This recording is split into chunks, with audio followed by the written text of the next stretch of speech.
পরিস্থিতি মোটেই অনুকূলে নেই, একদমই প্রতিকূলে। যে ধারণাটি করা হচ্ছিল, যে পূর্বাভাসটি দেওয়া হচ্ছিল যে শীতকালীন ঝড়, উইন্টার স্টর্ম, সেটি নিউ ইয়র্কে ব্যাপক প্রভাব ফেলবে, সেটি কিন্তু হয়েছে। শুক্রবার সন্ধ্যার পর থেকেই মূলত স্নোফল শুরু হয়।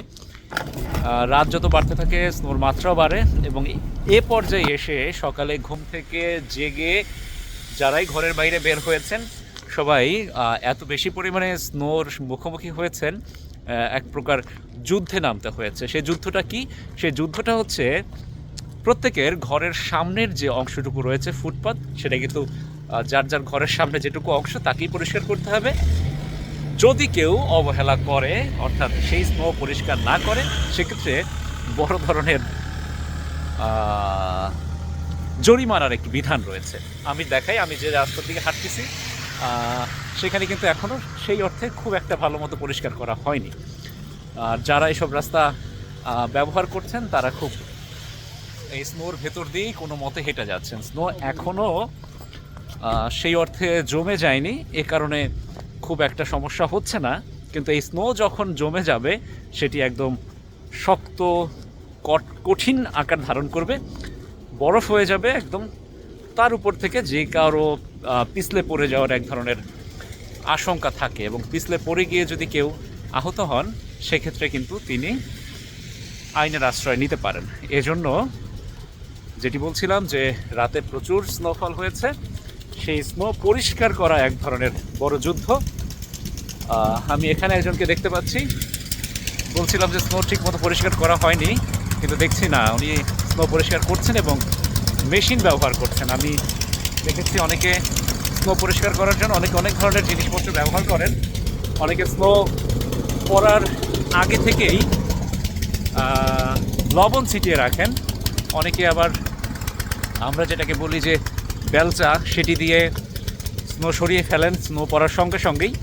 আবার অনেকে এভাবে যন্ত্রেরও সাহায্য নিয়ে থাকেন। অর্থাৎ এত বেশি পরিমাণে স্নো যেটি হচ্ছে স্বাভাবিকভাবে আসলে পরিষ্কার করা যাচ্ছে না, যন্ত্র ব্যবহার করতেই হচ্ছে। আর যারা বাইরে বের হচ্ছেন, ঘরের বাইরে, তাদেরকে বেশ সাবধানতা অবলম্বন করতে হয় এই সময়টাতে। যারা যানবাহন চালান, গাড়ি চালান, তারাও অনেক ঝুঁকিতে থাকেন। সেই ঝুঁকি হচ্ছে গাড়ি একদম নিয়ন্ত্রণহীন হয়ে পড়তে পারে চলন্ত পথে। এরকম দুর্ঘটনা অনেক ঘটে স্নো প্রবণ এলাকাগুলোতে, শীত প্রধান দেশগুলোতে। সুতরাং এই সময়টাতেও অনেক সাবধানতা অবলম্বন করতে হয়। একটু দেখাই যে এই এলাকাটার এই বাড়ির মালিকরা কি সুন্দর করে রাস্তা পরিষ্কার করে ফেলেছেন, কিন্তু এই জায়গাটাতে আসলে ফুটপাত পরিষ্কার করা হয়নি। এখনও চলাচলে খুব একটা সমস্যা হচ্ছে না, দেখাই স্নো এখনও সেই পাউডারের মতো আছে, সুতরাং খুব একটা সমস্যা হচ্ছে না। কিন্তু যখনই এটা কঠিন হয়ে যাবে, শক্ত হয়ে যাবে, তখন হাঁটতে যেমন সমস্যা হবে, পরিষ্কার করাও খুব বড় সমস্যা। যাই হোক, এই সময়টাতে যারা ঘরের বাইরে বের হবেন অবশ্যই সাবধানতা অবলম্বন করবেন। সাবধানতার কোনো বিকল্প নেই। পাশাপাশি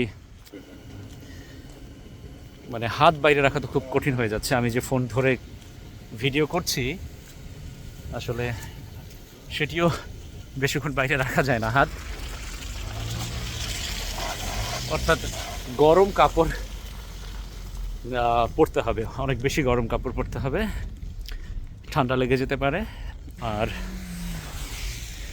সব মিলিয়ে এটা তো দেখালাম হচ্ছে আবাসিক এলাকা। আরেকটি বিষয় হচ্ছে বিমান চলাচলেও কিন্তু বড় ধরনের বিঘ্ন ঘটে গেছে। এরই মধ্যে শত ফ্লাইট বাতিল হয়েছে।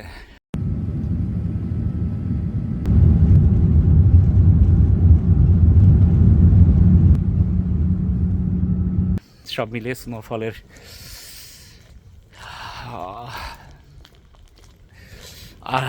আর সম্ভব না।